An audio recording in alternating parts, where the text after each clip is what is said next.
Hello, my name is Hilary Oxford-Smith and I'm a member of the clergy team at Vaughan Park Anglican Retreat Centre in Auckland. Thank you very much for joining us today. It's great to have your company. I'm very pleased to share this conversation with Linda Gow, a Christian and clinical psychologist working in the public and private sectors in Aotearoa, New Zealand. And Linda has an interest in the integration of psychological and biblical faith-based concepts in therapy. Vaughan Park invited Linda to facilitate a retreat on mindfulness and Christianity at the end of May. But because of the COVID-19 pandemic, her retreat sadly has been postponed for now, but we do hope to offer it again later in the year. So in the meantime, we've asked Linda to share her insights and reflections as each of us navigate our way through these unprecedented and unsettling times in our lives. The world and life as we have always known it has changed, hasn't it? And will never be quite the same again. And as we try to adjust and adapt as best we can to the new normal, many of us have been and are experiencing varying degrees of fear and anxiety, grief and loss, and frustration and anger. So over the next 3 conversations, Linda and I will be sharing some biblical, faith, and psychological wisdom, which we hope will give meaning, awareness, and some practical ways to respond to the emotional impact upon us as people of faith or of no faith, and as those who care for and support others in a professional or personal capacity. So today we're going to explore the fear and anxiety that many of us are feeling at the moment. And in our next conversation, we'll be reflecting on grief and loss. And in our third conversation, we'll be thinking about frustration and anger. So it's lovely to have you here, Linda. And our first section is fear and anxiety. So over to you. Thank you, Hilary, and hello to everyone who may be listening in. So I suppose what I'm drawing on in this section is really my faith as a follower of Jesus, my training and experience as a psychologist, and I suppose my common sense, which we need to not forget about, and some recent wisdom from Nikki and Pagumble, who are personal friends in the UK, from Alpha fame, from HTB in London. And I was really touched by a sermon series that Nikki did recently on fear, not faith. So I'm going to draw on that as I speak. So when the reality of COVID-19 hit home, it did produce a wave of fear and anxiety around the world. It became evident that this was a deadly virus and it was not going away anytime soon. So it's natural and normal for us to react in that way as we face a worldwide pandemic, something we've never ever experienced in our lifetime. And on a personal front, I was worried about my 91-year-old father, my friend who has a brain tumour having chemotherapy, my son with compromised immunity, my friend who's a solo mum on a benefit with 3 children with no family help, and my clients who already have emotional trauma in their lives before COVID. And on a more selfish note, my loss of income as a private practitioner. And I was at risk really of becoming quite overwhelmed with fear and anxiety. And I knew that if I stayed in that state of mind, that I would not be of any use to those depending on me or myself. Unfortunately for me, I started to think about what are the resources I have in my hands. My faith, for one, my psychology, and last but not least, my common sense. So I just want to share a little bit about some initial thoughts about this. So regarding faith, I found great comfort and wisdom in Nikki Gumbel's sermon, reminding us of Luke 8, verses 22 to 25, where Jesus calms the storm. And I'm just going to read that brief passage to you. So one day Jesus said to his disciples, "Let us go over to the other side of the lake." So they got into the boat and set out, and as they sailed, he fell asleep. A squall came down on the lake so that the boat was being swamped, and they were in great danger. The disciples went and woke him, saying, "Master, Master, we're going to drown." He got up and rebuked the wind and the raging waters. The storm subsided and all was calm. "Where is your faith?" he asked the disciples. In fear and amazement, they asked one another, "Who is this? He commands even the winds and the water, and they obey him." Well, one interpretation is that if we focus on our fear, i.e., the storm in this passage, and not Jesus, we will fuel our fear. But another way of thinking about it is that if we pretend that the storm is not there and don't do what we can to secure the boat, i.e., use our God-given common sense, then we'll also be overcome by fear. So I think that for me, what I drew from this was that God wants us to put our faith in him, but he also wants us to use our common sense. So it's what I call a both and situation, not an either or.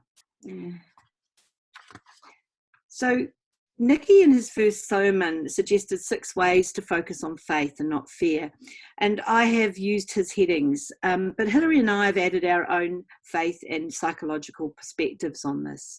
And the first one of these is being prayerful. So I'm going to hand over to Hilary to start this section. Yeah, thanks, Linda. It's really helpful, what you've said already. Yes, being prayerful, that can sometimes be very hard for us to pray when we're especially feeling worried or fearful. And I know that for some of us, prayer comes more easily than for others. And when we do pray, most people will say that it can help them to feel less burdened, feel more comforted and uplifted and calmer in spirit and closer to God. And as we know, many churches and faith groups are offering daily services and prayers online at the moment. So there's a huge learning curve, and there's so much out there for people to join with. And it's an opportunity, I think, to pray, to receive prayer as part of a spiritual community, and also to reshape the way we think and talk and feel about our various faith journeys, especially at this time. And even though we might find it hard to pray, I think we can still be prayerful and attuned to God's life and presence and spirit in our lives. Absolutely. So one of the things that I was going to talk about in my workshop was about mindfulness and how that might be a useful way of extending the way we pray and the way we meditate. And so I think using mindfulness meditation to stay in the moment and to allow us respite from our fears and anxiety, which are often fueled by ruminating on the news or fears for the future. And our focus can be on our breathing, for example.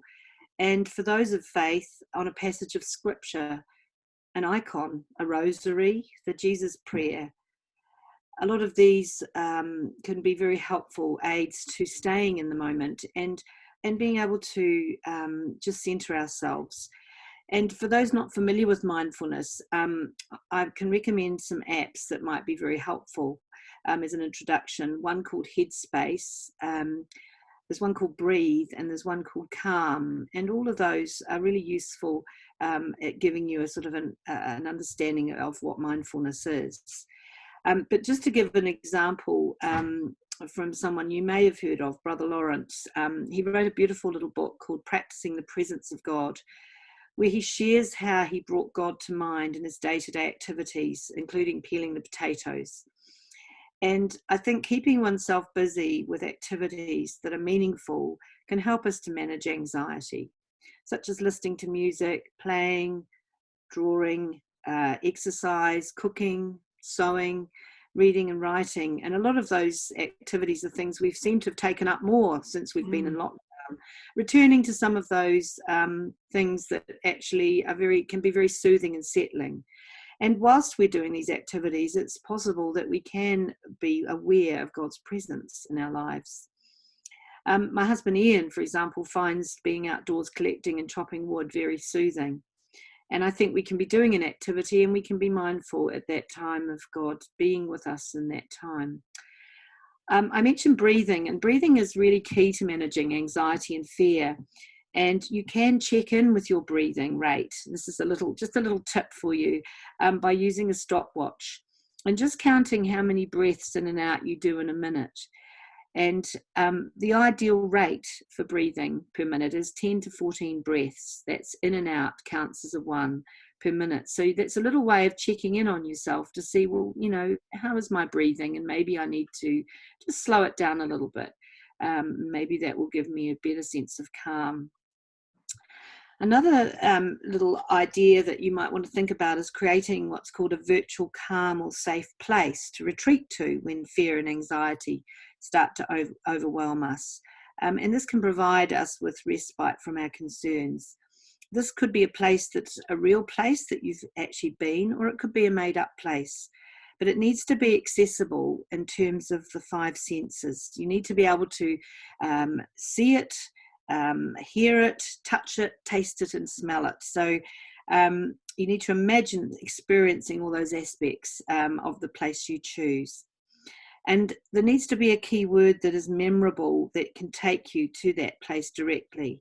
And ideally, this key word is not going to be either safe or calm, but it might be the name, of the actual place.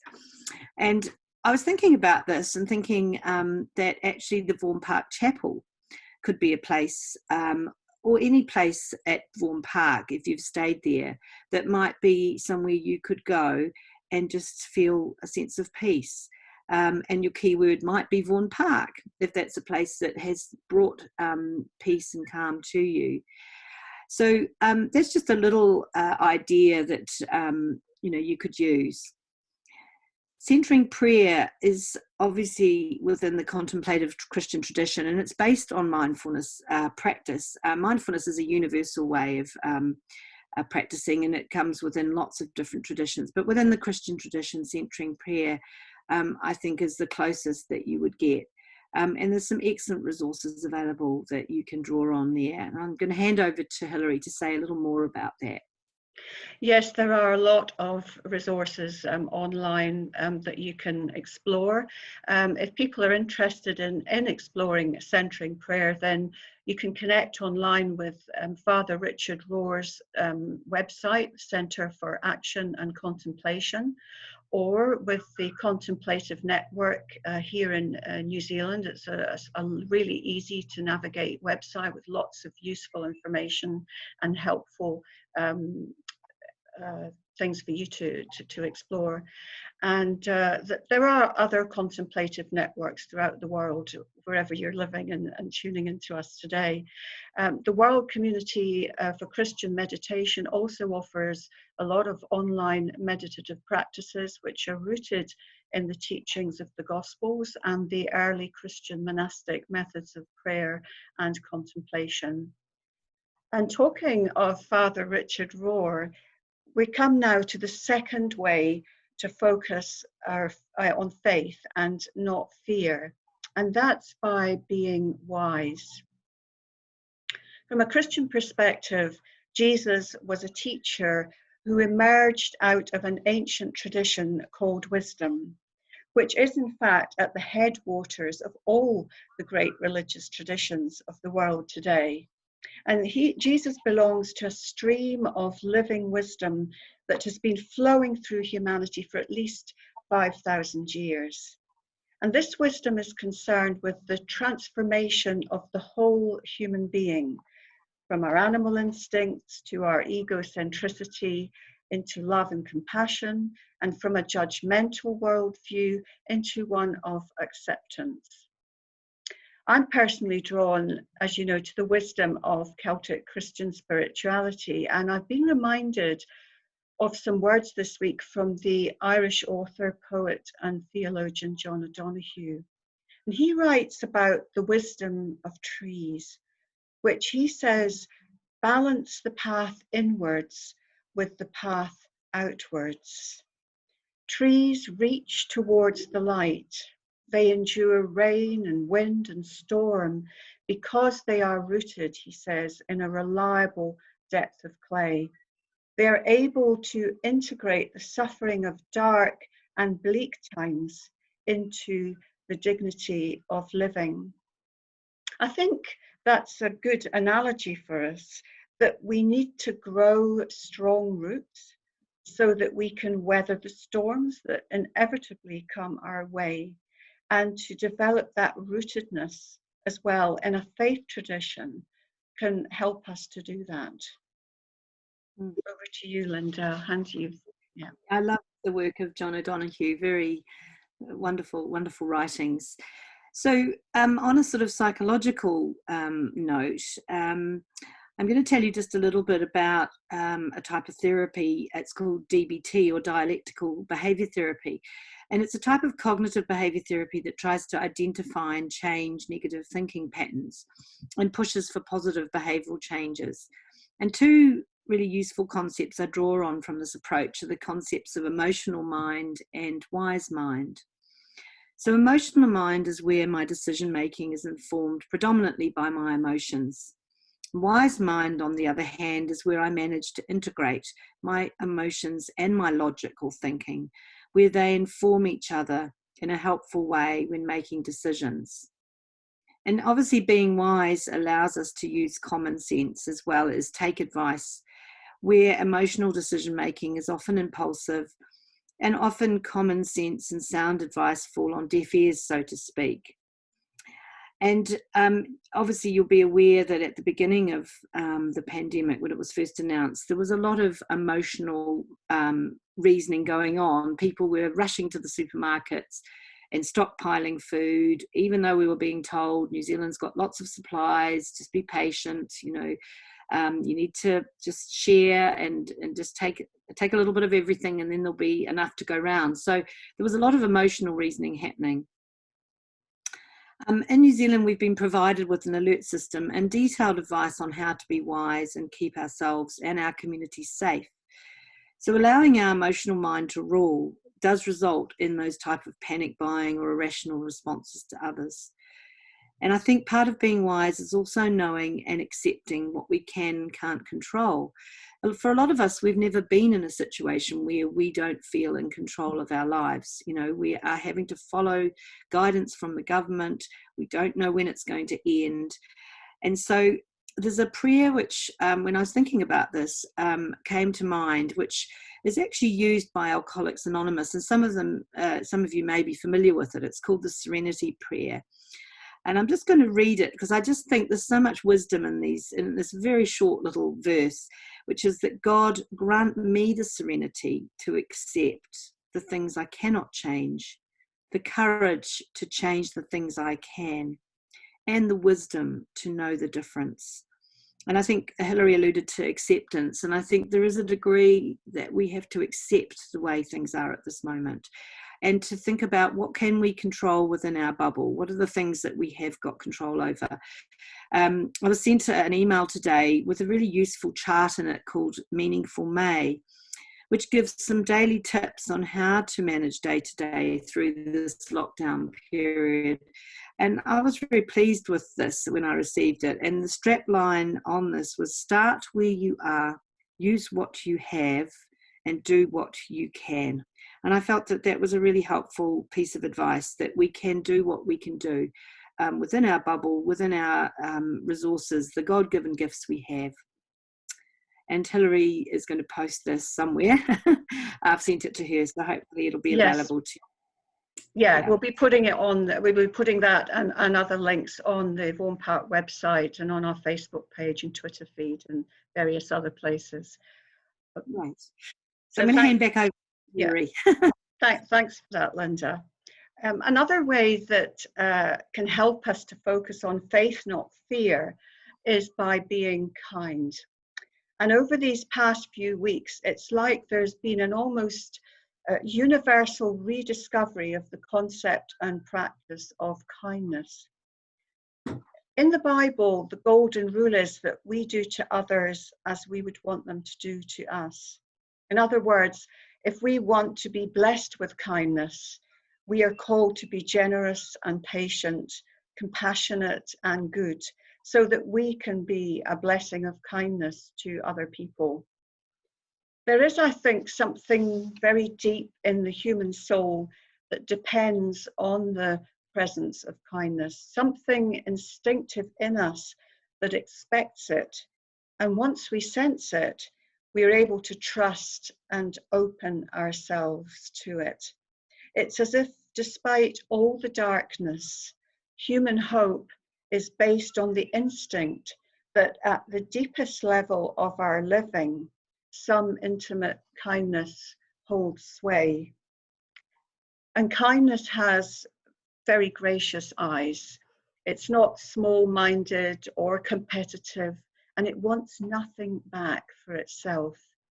It also suggests that our vulnerability, though somehow exposed, isn't taken advantage of.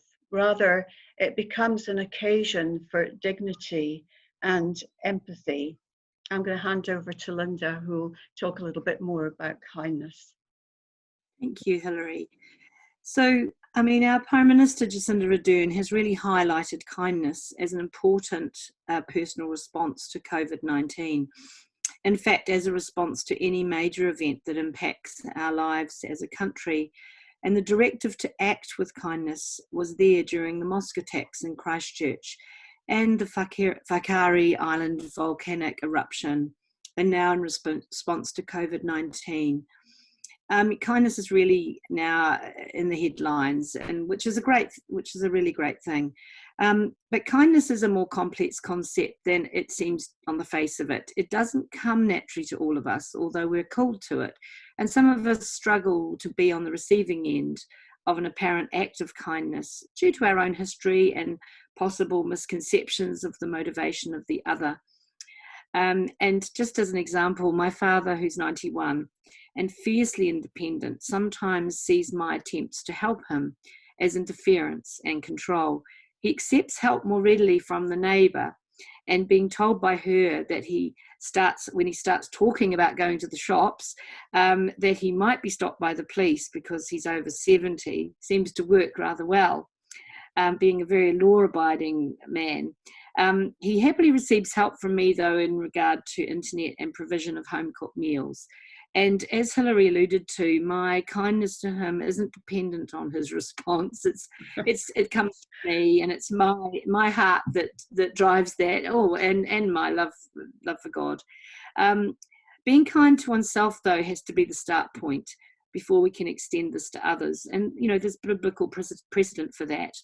Kindness to oneself means having realistic expectations of what can be achieved during the lockdown period. It means staying fit and healthy and accepting the enforced downtime, particularly for the Marthas or the doers amongst us, who are probably going stir crazy at this time. I just wanted to mention Maslow's hierarchy of needs. I'm sure that concept is something most people have heard of, and it's best represented as a kind of a triangle. And at the very bottom of that, at the platform of that triangle, are our physiological needs. And those needs for food, shelter, warmth, and rest are the things that keep us going. And then if we go up a level in that hierarchy, then security and safety is the next level, and then up to psychological needs, and ultimately sort of self-fulfillment. And I do think that it's actually important that we don't forget that in this period that we hunker down a little bit and we don't expect too much of ourselves, and we look after ourselves, because we're then much more equipped to look after others. And for those of us who are not sure how to extend kindness, again, there's plenty of good advice in the media and on the COVID-19 website. And you would have seen some lovely examples of that in the media. Physical touch is such a palpable way of showing kindness and care to others, as demonstrated so powerfully by the image of our Prime Minister hugging a Muslim woman outside a mosque. Following the March 2019 terrorist attack, which was displayed on the Burj Khalifa in Dubai, and most of you would have seen that incredible image. And at the moment, we can offer this gesture to those in our bubble, but not to our extended whānau and friends. And that's hard. But, you know, it's amazing how we can share virtual hugs or high fives, even on the internet. And a number of the people I've been in contact with, we just put our hands up onto the screen and made that our way of connecting. And so there's ways in which we can do that. There's lots of wonderful emojis these days, Yes. little hug, you know, images on them. So there are ways that we can share that, even if we can't physically be in touch with each other. So we're going to move on to the next idea, which is around being united. We are all in this together, but our circumstances differ. Some people are stuck in very small places and spaces and have pre-COVID-19 issues, which are made worse by this situation. And I will be touching on this in our conversation about frustration and anger. However, by focusing on what unites rather than divides us, allows us to see ourselves as united against a common enemy. It also offers the opportunity for forgiveness and for reconciliation, because it places our discord and our differences in a bigger context of a world pandemic, which is threatening our very existence. And I think in New Zealand, we're a small country, there's only 5 million of us. It's easier to see ourselves as a community.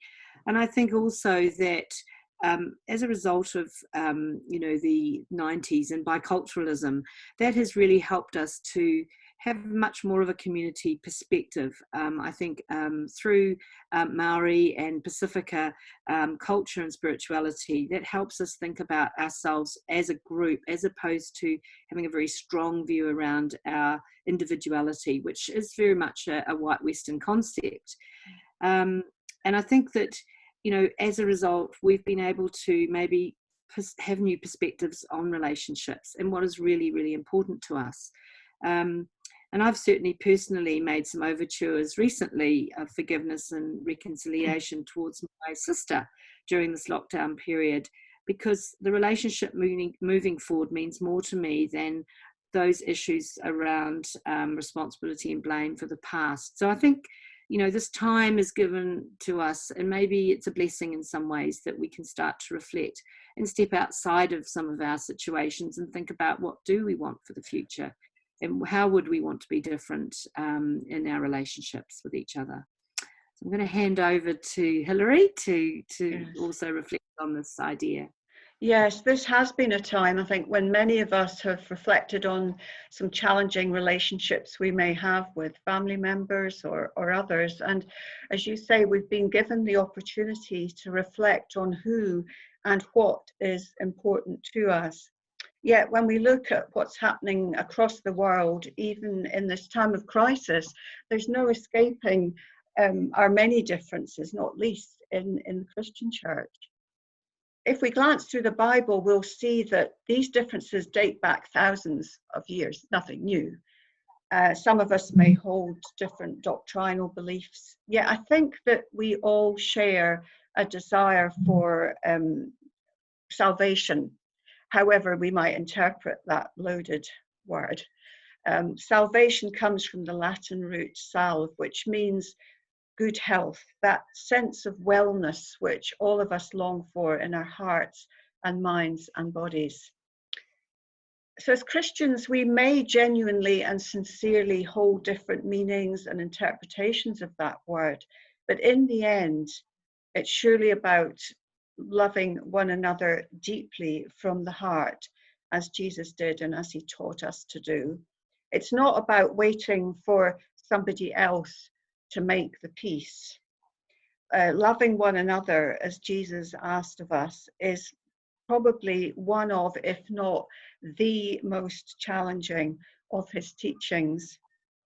And ultimately, whatever our differences, our diversity, we have to live as Christians faithfully with acceptance and understanding, compassion, respect, and reconciliation, and also to recognize our common unity in the love of Christ.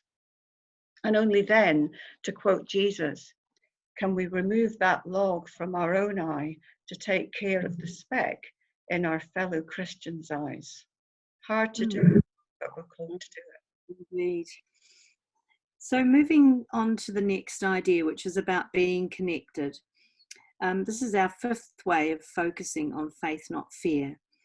And we're very fortunate to live in a world of technology where we can do this. This was not the case in past pandemics, such as the Spanish flu in 1918, which killed circa 50 million people worldwide, because there was no way of tracking or connecting. And the internet has allowed us for planned medical interventions to limit the spread of COVID-19, which has been largely successful in New Zealand and Australia. And it's also crucial for our emotional well-being to keep in touch with friends and whānau and those in need. So being connected helps us to feel less isolated, and it keeps our relationships healthy. A lot of people have celebrated birthdays and other special days during this time, and we had a wonderful Zoom get-together for my husband Ian's 60th birthday, bringing people together from across the globe. So that would not have been possible without technology. And I've been able to continue to support my clients as a psychologist using telephone and online platforms, with very few actually opting out to wait for level 2 when face-to-face contact will be possible again.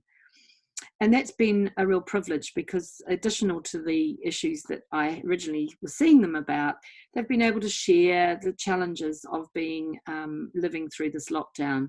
And of course, it's a shared thing that both myself and them share. So that's been a very important part of building that therapeutic relationship with them. And we are social beings. We need relationship, and there are, again, lots of beautiful examples of this in social media over the past weeks. So coming to our last area of discussions, I'm going to pass to you again, Hilary. Yes, we come to our sixth and final way of focusing on faith, not fear, and that is by being confident and optimistic. My late father Joe used to say, if you're stuck with a lemon, you make lemonade. And these words have been one of my mantras for living life. However, it can be really hard to have confidence, to be optimistic in the face of what seems like insurmountable odds and a whole situation, the global situation that we can't really control, although we can do our bit. For Christians, however they interpret the Easter story, the example and teachings of Jesus' life, ministry, death, and resurrection grounds them in a firm hope and trust that love and justice and peace will ultimately prevail, that good will always overcome evil, and that there is life after death, that eternity is actually now too. And we are given the opportunity to begin again each and every day. And that's wonderful that we've given that gift. So what's your perspective on this, Linda?